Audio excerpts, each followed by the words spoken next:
You're listening to Safety First with Jason Anker and Abby Taylor. Welcome to the Safety First podcast. I'm Jason. I'm Abby, and we're from Proud to Be Safe.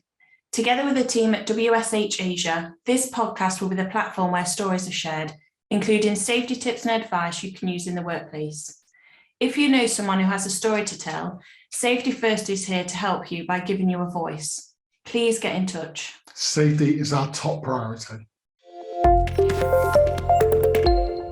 Hello everybody and welcome to our Safety First podcast. This is our 4th episode so far, and in conjunction with International Women's Day on the 8th of March and also with our publication of the World of Safety and Health e-magazine, we have come together to put an episode about women in safety. And in this episode we have Michelle Lam from Southeast Asia and Lorato from South Africa, and we will hear from them shortly about their experience being a woman in the safety industry. So I'm Amanda, and I'll be representing WSHAsia in this podcast.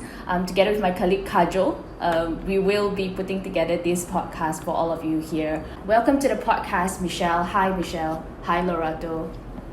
Hi. Hi, Amanda. Hello, Amanda. Hi, Kajol. Hi, Michelle. Hi. Before we deep dive into the questions, let's just get a very brief introduction from our guests. Can we have Lorato? Yeah, hi Lorato. Yeah, can you just give a very brief introduction of yourself, what you do, and how you landed in this safety industry today? Good morning. Good morning, ladies. It's still after 11 a.m. in South Africa. My name is Lorato Moncho. I was born at a village called Kraipan in the northwest province of Gauteng. And then I am 33 years of age. I have a son. I'm a mother. I'm a son of an 8-year-old, and I'm the director of Loetopele Construction and Projects. Our core business is occupational health and safety services, and we established it in 2016. But however, I became more permanent into the business in the year of 2019 when I stepped out from being an employee and focusing full-time on my business.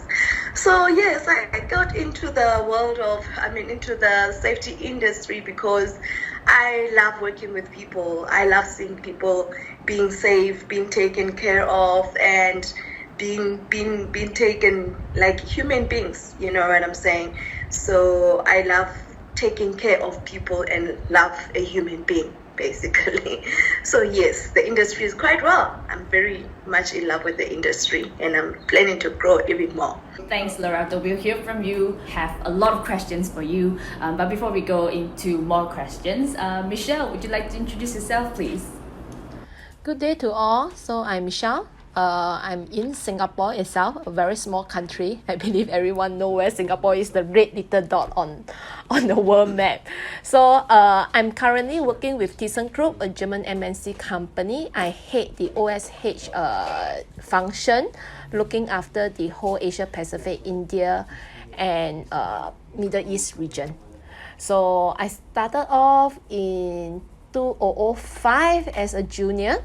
So it was not a very good start. I actually witnessed fatality when I was attached to a local Shia at that point of time when I'm still doing my tertiary study. So that is the starting point that I tell myself, hey, I need to be a safety officer. The industry needs people like us to remind them about safety, and the role of a safety is important in the workplace. And there I am. I may go straight to uni and study health and safety. And from that day onwards, I'm a health and safety professional to today. Yeah. So yeah. Wow. And you've been in the industry since 2005. Yes. Wow. So you all guess my age now. I'm a mother of 3 though. Wow. We will not get there because, this episode is about women, right? Yes. Age is a very sensitive topic. It's just a number, my dear. Yeah. Wow, coming from someone that has so many years of experience, age is just a number. Right. I'm very excited for this episode actually. We have a meetup before this, right? To just talk about what we're going to touch on, and then we get very excited throughout the call. And I'm very glad that we are here today. And just to give a very quick background about where I'm coming from, I am Amanda, and what I do in Southeast Asia is that I promote the safe and effective use of powered access through the International Powered Access Federation. And I've only been in the industry for about 4 years now. I have lots to learn from people like Michelle and Lorato. So, and we are doing this episode because we want to know what we can do better as women in safety. Right? And just to give a quick background, how many males and females ratio in your region for the safety industry? Do you have a quick ratio, Lorato? According to my research, we have about 60 by 40, 60 male and 40% of women. Oh, that's a good percentage of women. Yes, right? We are stepping into it. Wow, interesting. And Michelle, for Asia, for Southeast Asia? I actually do a research as well. We are only 80-20. So I'm like, 60-40 is way so amazing to me. I'm glad that if there's so many female in the industry. Yeah, I'm also very glad because from what we know in Southeast Asia, it's going to be a miracle if we ever hit a 30% mark as female in the safety industry. Yeah, wherever I go, I'm the only odd one. Then I turn my left and turn my right. It's always male, and I'm like the odd one. When you hear that, I know, that type and of feel. And then when you see another female in the industry, you suddenly get very excited, like, wow, you're also in the industry. Yes, you are right, Amanda. We are together. Yes. Yeah, that's what I feel every time when I go for conference, right? I see everywhere men, and then after that when I see one female, I'm like, hi, nice to meet you. Wow. Well, that's interesting to know that South Africa has 60-40%. But yeah, just a disclaimer, this is a very quick research that we do before the podcast. So if you have a real research paper on how many ratio we have, please feel free to share with us, but please don't bash us on this podcast, okay? We are just here to just talk about women in safety, and we will look for the real ratio if our ratio isn't right, okay? Let's move on to the next question then. So this is for Lorato and Michelle. What are the roles or industries of female safety professionals in your region? What do they mainly focus on? Maybe Lorato, do you have an answer? Okay, our roles basically is to inspect, do site inspections, whereby we go into a construction site, we monitor how are the employees, whether they're wearing their PPE accordingly to the activities that are in place, and whether the site file as well. Remember, we compile a site file before the project starts. So we check if the site file is updated by the safety representatives, and the environment as well. We check how the environment looks like before one can be able to start working. Does the weather condition allow us to work? And we also do safety committee meetings, whereby we allocate team leaders from each and every subcontractor or so forth. Then we get to do our safety meetings, and then we highlight the possible risks that may occur on site. And then we also have site inductions. So every time when there's somebody coming in the morning or a visitor whenever during the day, we have to do an induction whereby you give site rules of what is required on site. Once you step in on site, whether you have to wear your helmet, you have to wear your safety boots, you have to wear your gloves, whatever that you'll be coming to do on site, you'll be inducted on that and being explained briefly how do you go around even on site, where do you walk and where do you not work, and how do you conduct yourself as well. We explain those things in the safety induction, which is safety rules, some inside rules in induction. So yes, summarizing it, that's what we do every That's a lot of Yeah. things you do. And Lorato, can I say something? I just love how you speak with so much passion with what you love to do. That's really a big thing for women, coming from a woman. Thank you. Thank What you, about- Kajal. You're most welcome. Going on to you, Michelle, what is your point of To answer straight to your question, since the percentage of 80-20 is in Asia, you will know that the role of the female safety professional in the region is more about data entry. Trust me. So a lot of not about my own what I will share later, but I do go to construction site to do audit. I do go to workplaces to do audit, whether it's ISO or whether it's a local requirement or type of audit. So you always find women in the safety department, but what they do is more of data entry, filing, administrative type of work. So if what Lorato mentioned about site inspection, that's me, I'm doing it. But in actual fact, women in Asia don't do that. I don't know, is it because, but if you compare the weather in Singapore to Africa, I mean, we can't compare. The heat is more hotter in Africa than in Singapore. But you will see a very drastic, I mean, since we are in this podcast about women, you will see the drastic culture difference within Africa and Singapore itself. Yeah. So I always share one thing to ladies in the industry or even men in the industry, to be honest. Safety is a job with passion and also to get your hands dirty.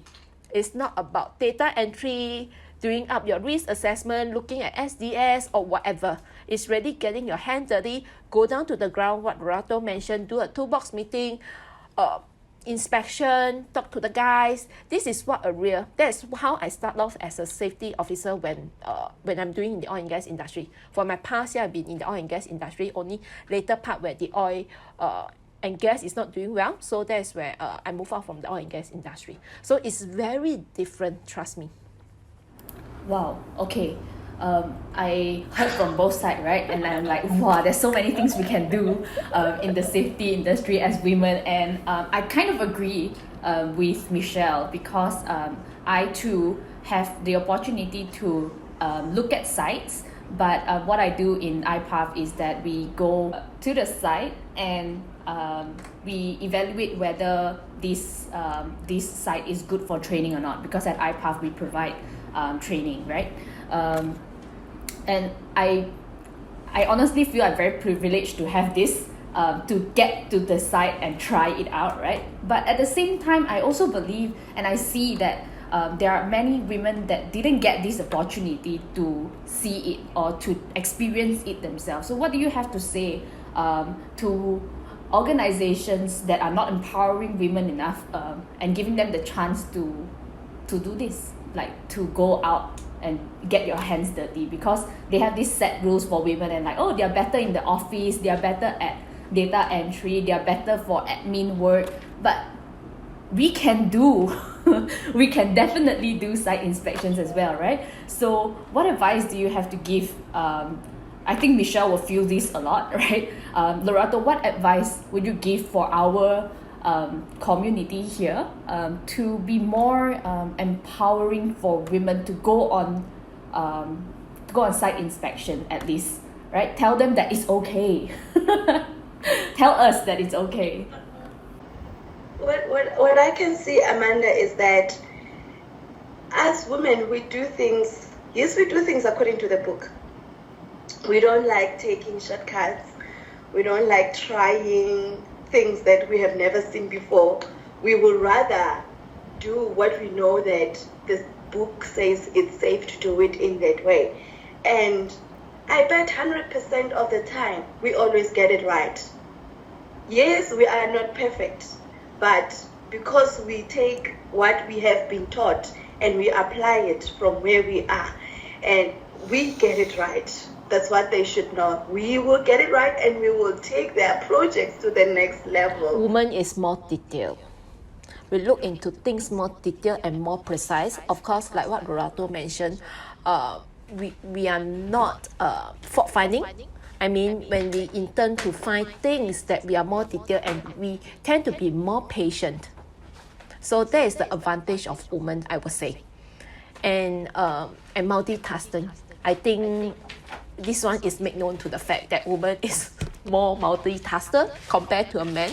So on top of doing inspection, we can do way more like administrative work that is happening in the Southeast Asia aspect. But also we can be more detailed when we do inspection as well. What we see, that doesn't mean another set of eyes to see things. That is what we want in the safety industry as well, in the safety world.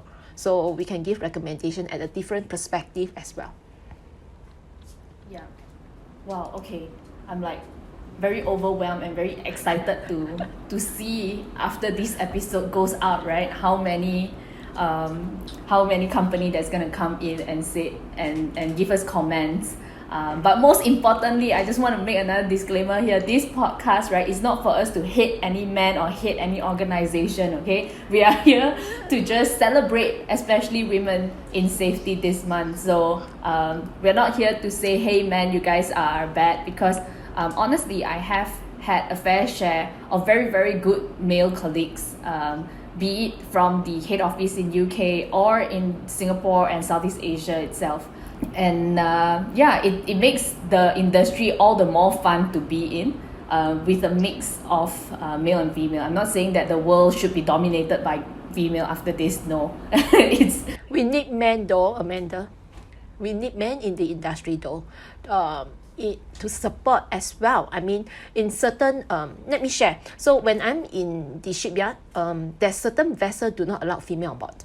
So we need male to be there. But when the male colleague went up and shared the content, the female contribute to it. So it's a two-way win-win situation in both gender as well. We do not need, it's not gender bias or things like that, but it's more of collaboration, different mindset, different thinking. The view that a man see and a woman see is different. That's why it makes the world perfect. So we need men as well. Nice. That is very, very good that we wrap up that topic, because it's important for us to also mention that we need men. Okay, men is important in the industry. We're not coming here to hate men, right? Now, I know that we've been talking about the decisions that we have made joining the industry, but I just want to ask, right, both of you, I'm pretty sure you have made a lot of decisions during your work and during your entire career, right? So can you just share with us, right, what is the most impactful decision you have made so far? Maybe Michelle, you can go first. Sure. The most impactful decision is I convinced my parents to let me become a safety professional. Wow. And I can save life. That is the most impactful decision I've ever made. So very layman term, I would say. So if you are sick, you go and see a doctor. But for a safety professional, is we diagnose it even before you are sick. We come in to intervene and then come in with a solution and help you to move forward. So that's the most impactful decision I've ever made. And to be in the safety professional, to be very honest, I save life. Why do I say that is there was an incident happened on site, and it's a cardiac arrest, but they thought it's a falling from height. So when things happen, they straight come to the safety department. So I dash out based on my experience and profession. I know it's a cardiac arrest. Straight away, I bring in AD, first aider to do CPR and things like that. We saved the person's life. If not, when the paramedic arrived, the paramedic told the guy is very lucky. Yeah, in what place happened to this? 95% of the victim would have just gone. Wow. So yeah, I saved life. And 2 weeks later, a stroke victim as well in the workplace. Sorry, I can't name where am I at the point of time, but yeah. So all this happened in the workplace. So I saved life. So that's the most impactful decision I've ever made in my profession, I would think. So you mentioned that you used AED, you also helped a stroke patient. So in order to be a safety profession in a safety professional in Southeast Asia, or at least in Singapore context, right? Does this also include in your studies as well? Like you studied it in your uni, or did you take extra courses after? Take extra courses, definitely. I mean, in Singapore context, you need to be trained to be an occupational first aider.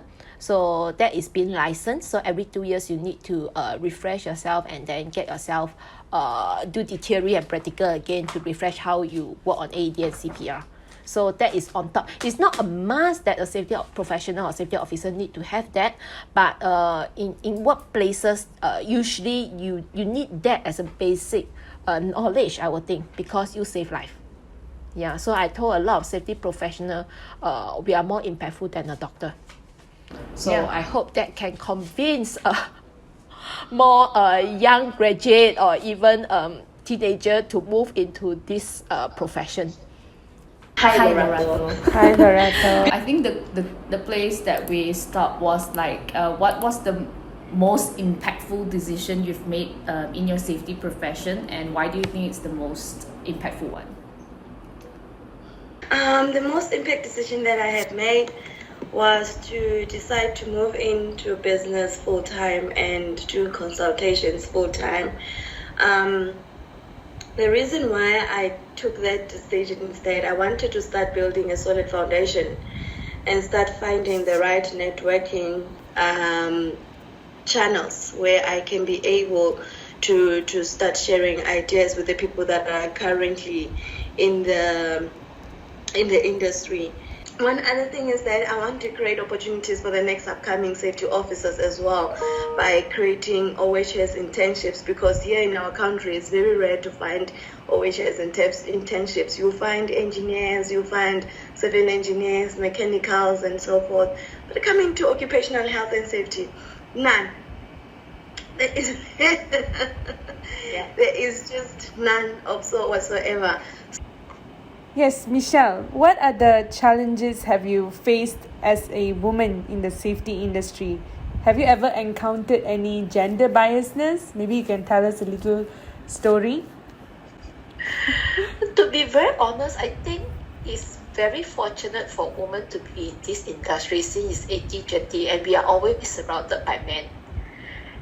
Right? And when I we agree. need help, to be very honest, the man is always by our side. So I don't think there's any gender bias, but I think it's very fortunate and very lucky for women in the safety industry in the Southeast Asia perspective.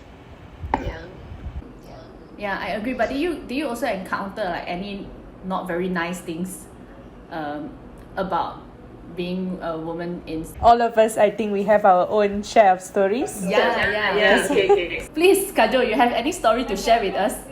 Yeah, sure. So I was in 2019 when I first joined WSHAsia. I was flown to Singapore for an exhibition. So I was in a booth where I was together with my two other male colleagues.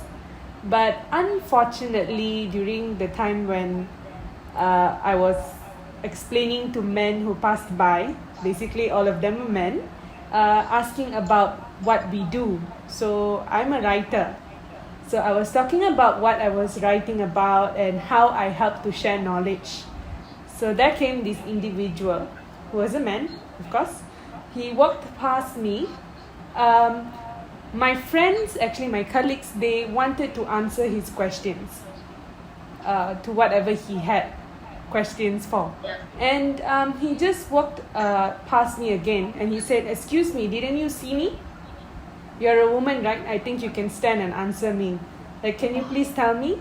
Yeah, so this is something that happened during those times. That was my first 3 months being in the company. So that really shook me a little bit. Like, I was like, okay, is this how it's going to be like? But when I really had great supports from my colleagues. They actually stepped in many times to help. My boss is an incredible man. He literally said, "No, we're not going to do anything with this individual if he doesn't know how to respect women." And when my boss answered that way, which was Raymond, I knew that, hey, this isn't a bad industry. I have people who can support me. And yeah, that was the first encounter and probably the last for me. Hopefully the last. Wow, Kajol, I didn't know that happened. And in My Singapore- apology that happened in Yes, Singapore. in Singapore. Wow. Okay, I think for us, right, as juniors in the industry, we always get this kind of issue, like whether we know enough to share or not. Yeah. So, Visha, you have anything to share with us? You have gone through a lot, right? Yes, ma'am. Trust me. So in oil and gas industry, to be honest, where I start off, there's nowhere I station in Singapore because, as you know, Singapore got no resources in terms of oil and gas. So I always have to travel with a team of a crew of Caucasian men, and we always go to remote area. So something to share on this is, we must know where we stand. Like what Amanda, it may be the first incident. So you must always know how to protect yourself. So when I travel with the men, I'm fresh grad. I went to remote site with them. So you must know things do and don't. And next thing is your escape route. Yeah. Things to share even when I travel with crew, a team. It may not be safe when I'm in the hotel room. I mean, individual, we have our own hotel room, but it's in the same hotel. I have to use a chair or couch, to be very honest. I'm fresh grad. I have to block that door. Yeah, Wow. then I have to look whether the window can be opened because in terms of emergency. So you can see the professional in me, like I must find the escape out because I blocked all the door. So because I'm the only woman, so we must know how to protect ourselves in that situation. Yeah. Yeah, besides gender bias, I go to APAC because I handle the region. So certain country, to be very honest, when they see women, it's like, who you are, you come here, you sure you can or not? Yeah, you will face those challenges. So we just have to stand firm and we just do our job. When they see we can do it, they will just, oh, we must respect this woman. So that's where we are. But of course, you have to touch wood. Of course, you have to experience this. You have to expose yourself in this, and that's where we learn. Very sad. Yeah. Sadly, that's how we learn. Yeah, I mean that I can say that, Michelle, you have got lots of confidence, and to see you being able to show us the amount of confidence, this will help Amanda and I face the challenges that we will face in the future. Although we hope not to face any of these in the Of future. course, never. But sometimes we have to expect the unexpected. Yeah. So, Yes. Michelle, being a woman with a lot of confidence in the industry and also someone who's professional, if you could tell a female fresh graduate or an upcoming woman who is interested in safety, what advice would you be able to give them? Wow. Not only female, I would think, is anyone as well. As a safety is no longer an enforcer. We must be able to give advice and give alternative. I think that is the new perspective in term in the safety industry. We are no longer the one going around to ask people to stop work without supporting or even giving advice of why they do wrong, what is the solution to it. So I think that is more of what I want to share with the upcoming safety professional, I would say. In terms of female wise, I would think we share a lot on, we have to stand firm on our decision on what is yes and what is no, and what is do and what is don't. I think that is more of the approach of a female stepping into safety industry as well. The passion to it as well. I mean, if you do things with passion, you will last a lifelong compared to it's just a while. When I first started with the safety industry, not moving in to work as a safety officer, but when I go to uni to study, to be honest, we have about 3 women. Then I'm the only one that work till today still a safety professional. My classmate had already left safety. They went to do procurement, they went to do HR, but not in safety anymore. So I think it's the passion in it that will bring you far, and also always think of that safety, save life. It's a very noble job, I would say. Thanks, Michelle. I think it hit me really hard.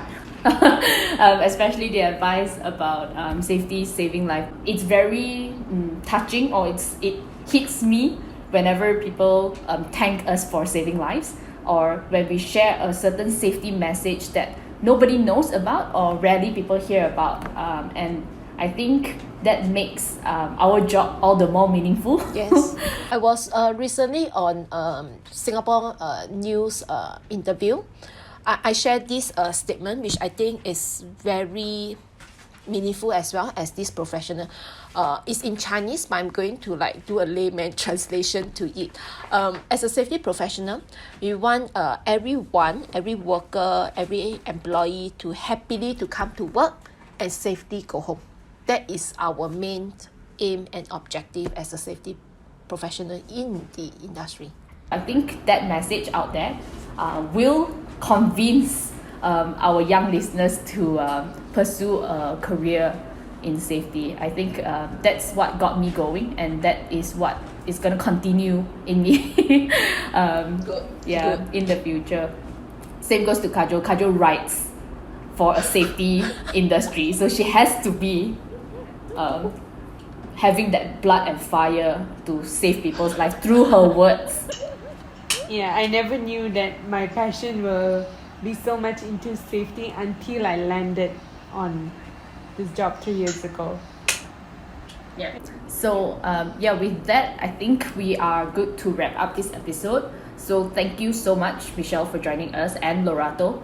I'm very sure we will be hearing from all of you again, possibly in our next episode or so. But yes, as what Michelle said, we are here to save lives, but in our previous episodes, we also talked about victims of accidents. So if you have had an accident at workplace, or you are a victim, or you know somebody that has had an accident at a workplace, please do reach out to us, because our podcast partner, Proud to Be Safe, they are a platform for victims of workplace accidents to step up and speak out of their accidents and to share their experience as well. So if you are in that pool, please do let us know. We are not here to judge you. We are here to provide a platform for you to stand on your feet again. So with that, I would like to thank everybody here for this episode. It's the end of our episode 4.